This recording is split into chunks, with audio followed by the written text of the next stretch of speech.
বাংলার ঐতিহ্য পিঠাপুলির সঙ্গে বর্তমান প্রজন্মকে পরিচয় করিয়ে দিতে Fatema Mohiuddin Islamic free cadet স্কুলে অনুষ্ঠিত হয়েছে পিঠা উৎসব ও ইসলামিক সাংস্কৃতিক অনুষ্ঠান।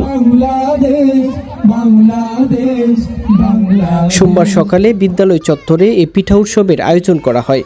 পিঠা উৎসবে মিজানুর রহমান শাহজাহানের সভাপতিত্বে প্রধান অতিথি হিসেবে উপস্থিত ছিলেন কিশোরগঞ্জ ১ আসনের বিএনপির মনোনীত দানের শীষ প্রতীকের প্রার্থী মোহাম্মদ মাজহারুল ইসলামের সহধর্মিণী শামীম আরা ইসলাম নাজমা, বাংলাদেশ জামাতে ইসলামী যশোদল ইউনিয়ন শাখার সভাপতি মোহাম্মদ গোলাম মোস্তফা, জেলা নরসুন্দা কিন্ডারগার্টেন স্কুলের পরিচালক আনোয়ার হোসেন মেনন, মাত্রা ইন্টারন্যাশনাল স্কুলের পরিচালক মারিয়া সুলতানা জুমু, অবসরপ্রাপ্ত সেনা সদস্য মোহাম্মদ মুসলেউদ্দিন, কিশোরগঞ্জ জেলা ছাত্রদলের সাবেক সভাপতি শরীফুল ইসলাম নিশাদ, যশোদল বাজারের ব্যবসায়ী মোহাম্মদ শাহিন মিয়া, আনোয়ার শাহ আতহারি সহ আরও অনেকেই।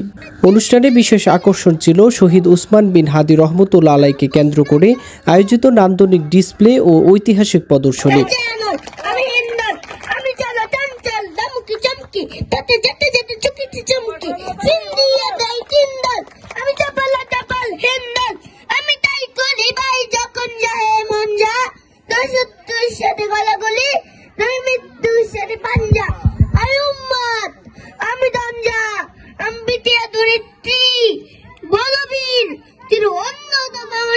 এ সময় শতাধিক পিঠা নিয়ে শুরু হওয়া উৎসব দেখতে ও পিঠার স্বাদ নিতে স্টলগুলোতে ভিড় করে শিক্ষার্থী ও বিভিন্ন শ্রেণী পেশার মানুষ।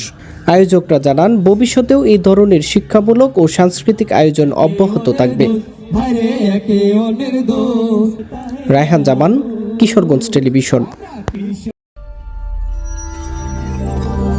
আপনারা দেখছেন কিশোরগঞ্জ টেলিভিশন।